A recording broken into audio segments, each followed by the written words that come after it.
Production of Kansas City Week in Review is made possible through the generous support of Dave and Jamie Cummings, Smithfield Foods, Haas and Wilkerson Insurance, and by viewers like you. Thank you.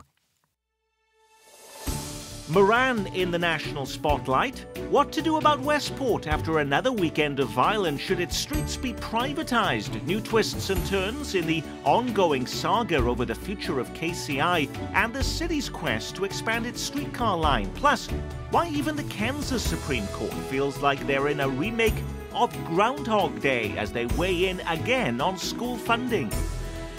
Hello, I'm Nick Haynes. Great to have you with us again. We're going to get to those stories and a lot more headlines we want you to know about this half hour, keeping you abreast of what's happening in this place we call home. Kansas City Star City Hall reporter Lynn Horsley, Pitch contributing writer Barbara Shelley, Star reporter Steve Vokrot, and columnist and Star editorial writer Dave Helling.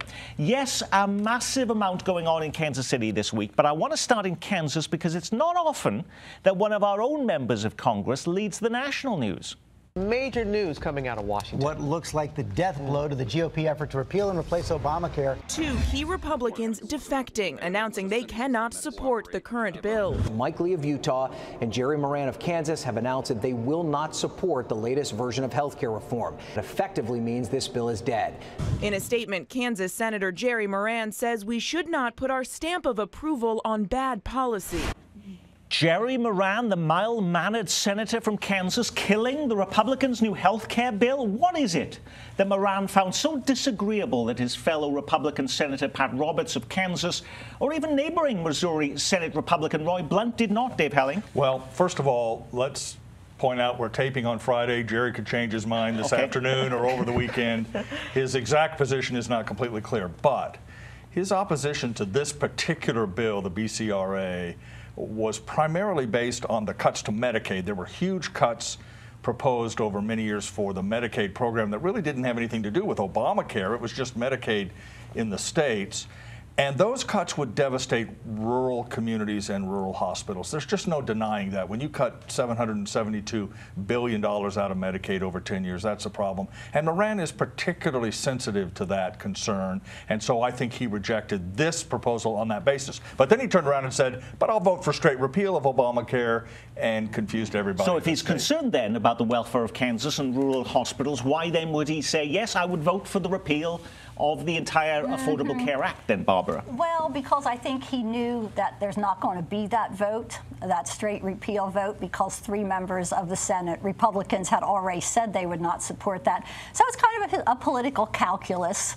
He, you know, he's very concerned about opposition from the right. And in fact, you know, I'm sure there'll be I'm sure he'll have to pay for what he did on Medicaid and this bill. So he's now trying to backpedal a little and sort of shore up his credentials on the right.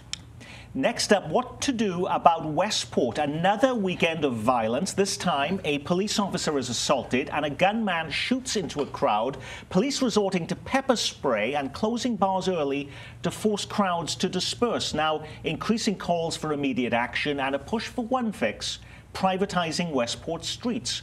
With shootings that have seen 13 people injured in the last 12 months alone, supporters say privatizing streets in the heart of Westport would allow police officers to use metal detectors to check individuals for weapons and ban guns outright from the entertainment area. Is it an idea, though, that the City Council is ready to embrace, Lynn Horsley? Well, it's not yet getting even to the City Council because the different advocacy groups have not reached a consensus. It was supposed to go to Plan Commission, which is the Citizens Advisory Group, in July, and it's now postponed to August 15th, and it's not even clear that that will happen. There isn't a consensus on this, Nick. Many people do not want to give up public streets.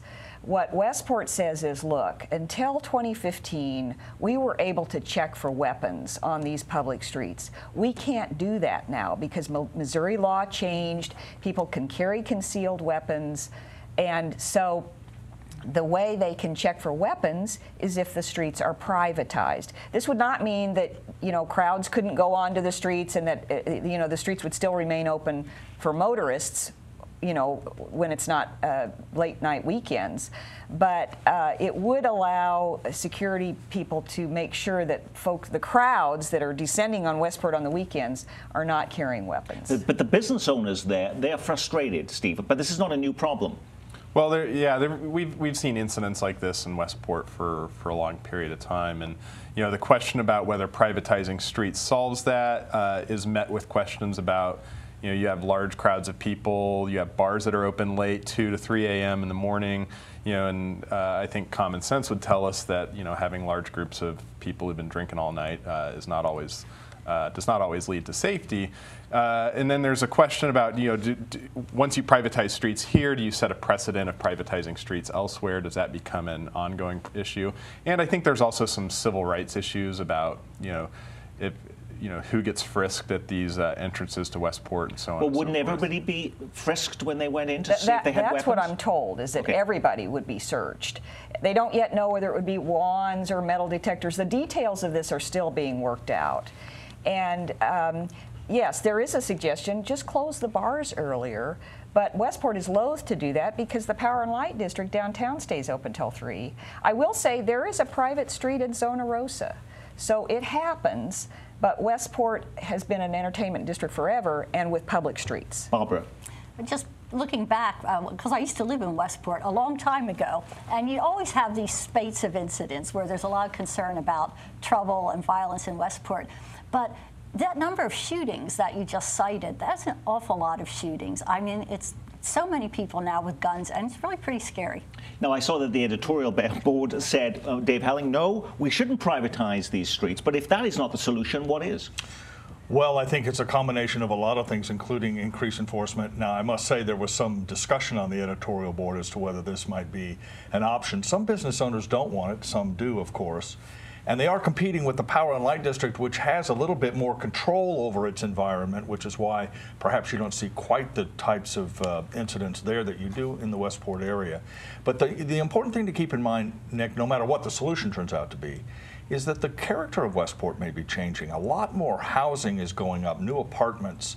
They're trying to get families into the neighborhood. That effort will be hamstrung dramatically if these incidents of violence continue. And so it's really a problem, unlike in past years.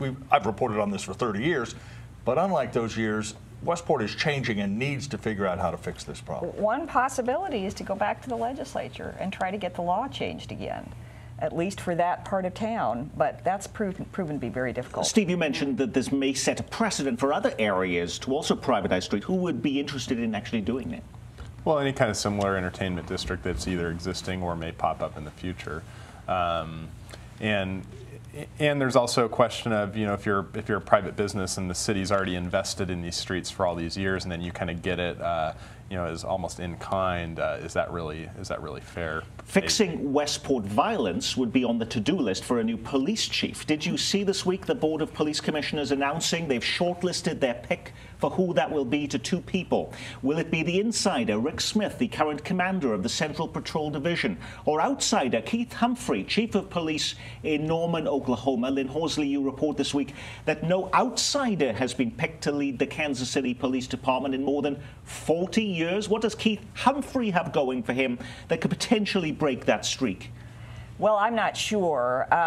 He is a police chief for a city that's much smaller than Kansas City, about the size of Independence.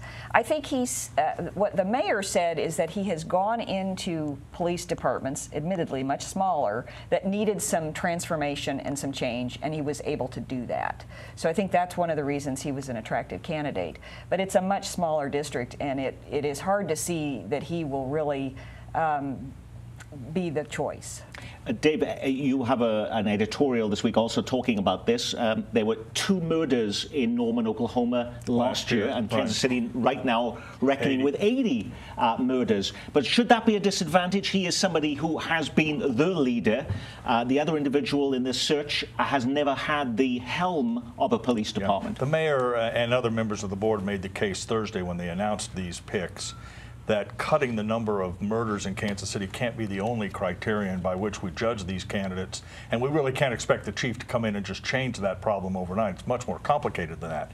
Having said that, what Lynn is saying, which I think is right, is the challenges in Norman, Oklahoma, with a police force of 250 people, are much different than the challenges you would have in an urban area like Kansas City with 1,900 police employees, a $250 million budget, and the need to reform the way the department operates. We just had a report several months in the making by a company called Matrix, which took a look at how police officers are deployed, and it said emphatically, you need to get more cops on the streets and more civilians doing some of these back office jobs.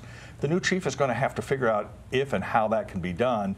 It's hard to see how an outsider can come in an entrenched bureaucracy and accomplish that. Barbara? It's an unusual finalist list that you have an outsider and a major, and apparently they've bypassed the whole line of deputy chiefs under Chief Forte, and that's really quite unusual, and I'd be curious to know what's behind that. I don't know the answer to that, but I do know there was a third potential finalist, an African-American woman that the board was very impressed with.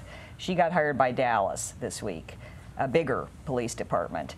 The competition is fierce right now because there are a lot of cities that are looking for police chiefs. And I did like the little line that said, well, they could pay a lot more than Kansas City could. Yeah.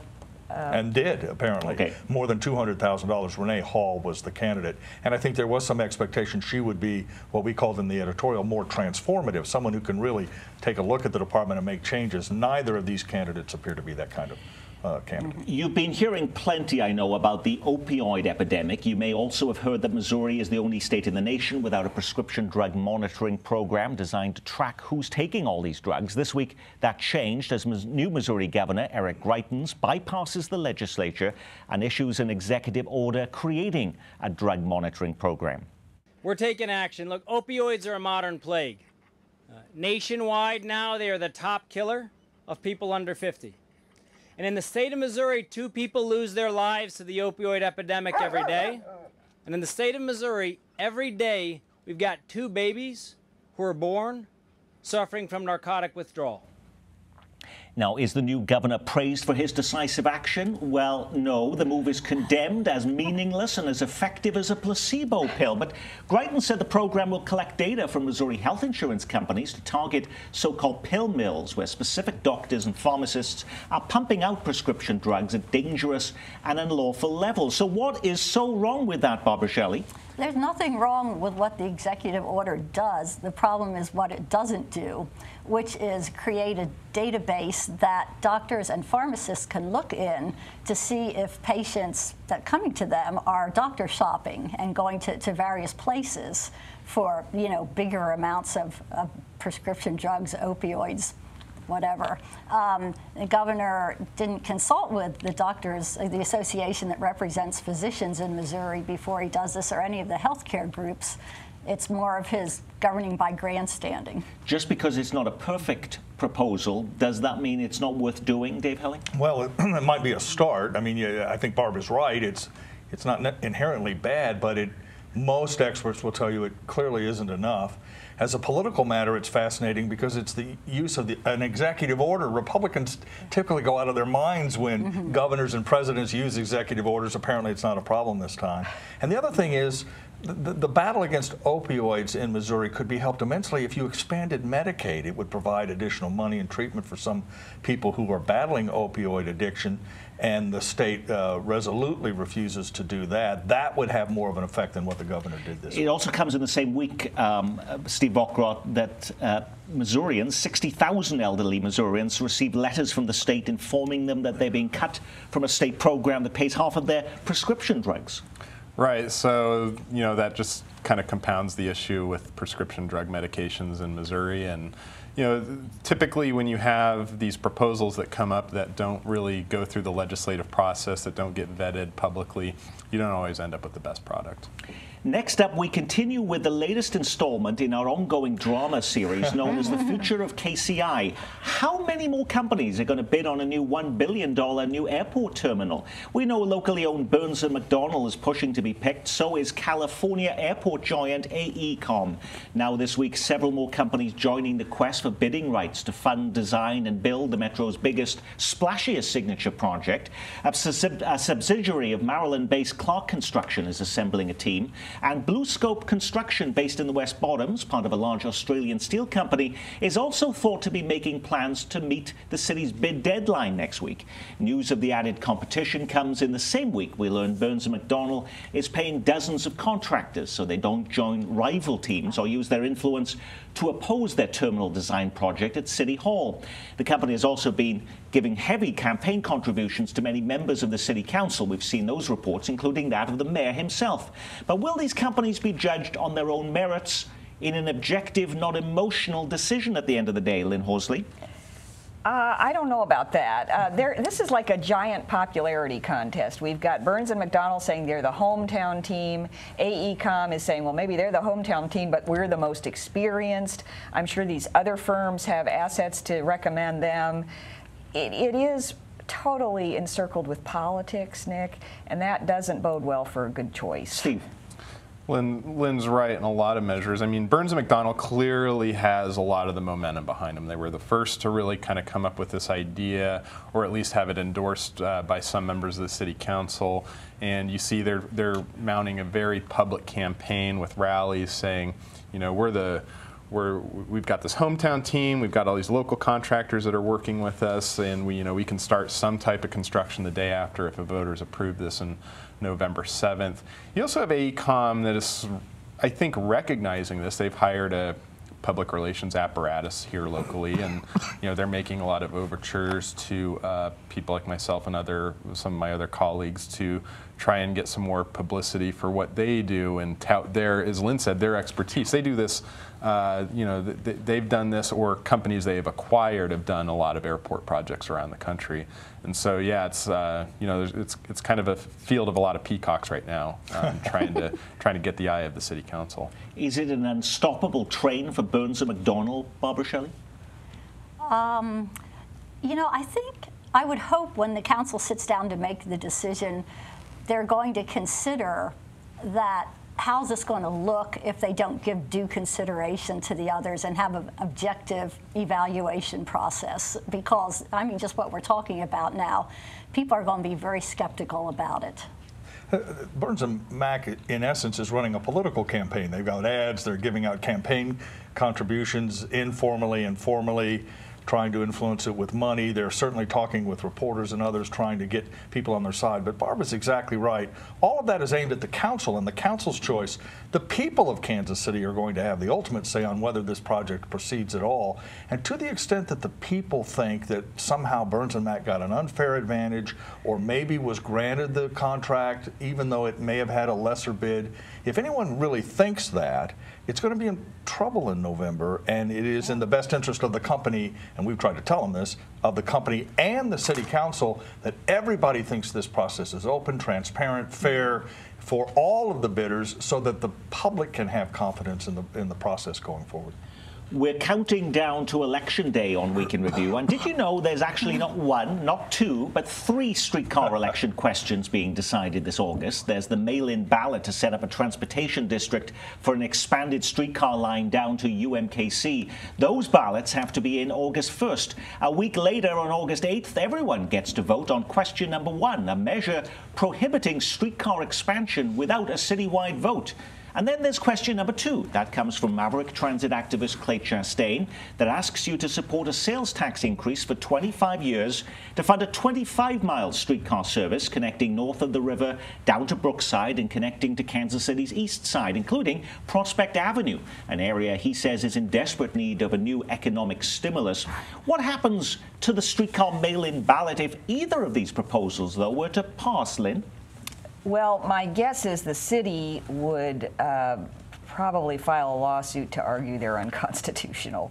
I got to back up quickly. None of these items is promoted by the city government. These are not city council measures. They're all done by community activists who have petitioned. The TDD, the Midtown streetcar is a community measure. The question 1, which opposes streetcar expansion, is a community petition. And then, of course, Clay Chastain is a crusade all his own. First, we have to see what happens with the TDD. Those ballots are due August 1st, and because it's a mail-in, we probably won't really know the count until maybe August 5th. And then there's this August 8th election. If question 1 passes, its goal is to halt the streetcar, the city involvement in the streetcar, which would be a serious roadblock to streetcar expansion. But I do think the city council has indicated they think the way that ballot measure is worded, it may be unconstitutional. But could the mail-in ballot election itself be in jeopardy? A number of stories trickling out from your own reporting this week, including concerns over the gerrymandering of the taxing district itself, how why it is that some wealthy condo complexes, including the Walnuts, are not part of it. We also have concerns about people saying, wait, hey, they asked for ballots, they never got them. Right. Well, the people who didn't get ballots either weren't registered voters, didn't live in the district, or they mailed them too late. And I know some people said, I mailed my ballot a week ahead of time. Well, the mail is slow. It didn't arrive at the court, and unfortunately, they don't get to get a ballot. So it's a convoluted, difficult mail-in process. Are there enough concerns, though, to warrant another mail-in ballot election, which is what some people would like to see? Well, I think the whole TDD process will probably undergo some review because it is so convoluted and difficult, and yet it is seen as one of the few ways to do a streetcar extension. But I think voters should look at that as a separate entity from these ballot questions in August. Remember, the council could repeal question 1 if it passes, and my guess is if there's support for extending the streetcar line, they might actually consider just repealing it if it passes, question 1 passes at the ballot. And one other thing quickly, don't go to sleep on question 2 with Clay Chastain, primarily because it's the first ballot since the streetcar started.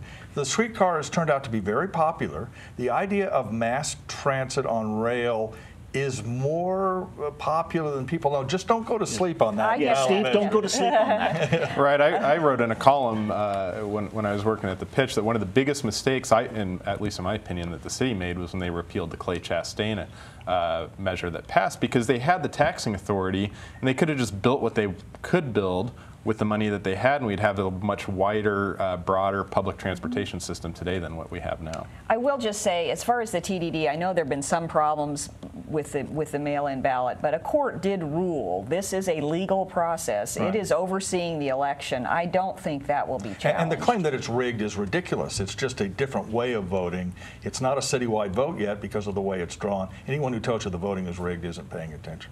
We return to Kansas now, where the Kansas Supreme Court takes up the issue of school funding again. This just looks like deja vu all over again. We don't want this program to turn into a remake of the movie Groundhog Day, so when there have been so many hearings and rulings from the Kansas Supreme Court over the school funding issue, what made this week's arguments before the 7 black-robed men and women different than we've heard before, Barbara Shelley? Well, you know, they're looking at some action that the legislature did take, and other than that, there's not too much difference, in my opinion. You know, I'll just say, I thought it was interesting, you know, people are saying, well, we won't know for several years whether the money put in is making a difference. Back more than a decade ago, the legislature did put more money into schools, and it pretty quickly showed progress in some of the more low-income, poorer school districts, progress in student achievement. We have Kansas House leaders this week saying, God, you know, the amount of money that schools are asking for, Dave Helling, would be so much. We couldn't even tax people enough for that. We couldn't cut enough people from Medicaid or cut pay or hold back pay on corrections officers to be able to afford what they're asking for. Right. There won't be a lot of appetite for another tax increase in Kansas, having raised taxes $1.2 billion over 2 years to cover the ongoing shortfalls. And if the court orders that kind of increase, $600, $700 million, I think there will be enormous pushback, even from some moderates in the legislature who will say, look, there has to be some limit to this. And I do think you could make a case that while the current formula is still not sufficient for the schools, you ought to at least allow it to work for a little while so that the courts get out of the business of making this decision. Otherwise, you're right, it's Groundhog Day. We're back over and over and over, and we never really settle this issue, and that really isn't good for the schools either. We talked already on this program about streetcar expansion, but you don't have to wait for that if you're looking for new ways to get around Kansas City. Starting Sunday, mega rideshare company Lyft returns to the Kansas City market. Catching an Uber has been a popular option for many Metro residents, so you now get another choice. The city just approving the rules, allowing Lyft's return. Will they actually have cars on the road Sunday, Lynn? I think they intend to have them on the road by noon, yes. They withdrew a few years ago. The city imposed regulations on these firms and wanted to do its own set of background checks. Uber went along with that to some extent. Lyft said, this is unacceptable, we're out of here. Then state law changed in this last session. The state law preempts city rules, and the state lifted the requirement that cities vet the drivers. The companies get to vet the drivers. And so Lyft has returned and said, and they're already in Kansas, so it's quite bizarre for their drivers not to be able to come over the state line. They're very anxious to come over the state line now. If you like ride shares, if you like this competition in the ride share, can you thank Governor Greitens for that, who actually signed, as Lynn mentioned there, the loosening of laws that stop cities like Kansas City putting up burdensome regulations, as the governor put it, that force them to pay certain local taxes and do FBI fingerprinting on drivers? I suppose so. I mean, this is how there's sort of this modern economy of these tech companies, and that's really what they are. Uber and Lyft are tech companies. They develop an app, and really the assets, like the cars, are owned by the drivers. And so, you know, what they tend to do is they come into a market, they try to gin up a lot of public support, and then cities say, well, wait a second, what are you guys doing? We need some regulations, and we kind of have this 2-year morass. And then it kind of all evens out, and then people realize, you know, I mean, Uber's been working here, as far as I can tell, with not a lot of problems. It's worked in other cities. There's no reason really to think that Lyft won't follow the same course. And that is our Week in Review. Our thanks to our news reviewers from the Kansas City Star, Lynn Horsley and Steve Vokrot, Pitch contributing writer Barbara Shelley, and from the Star editorial board, Dave Helling. I'm Nick Haynes. From all of us here at KCPT, thanks for spending part of your weekend with us.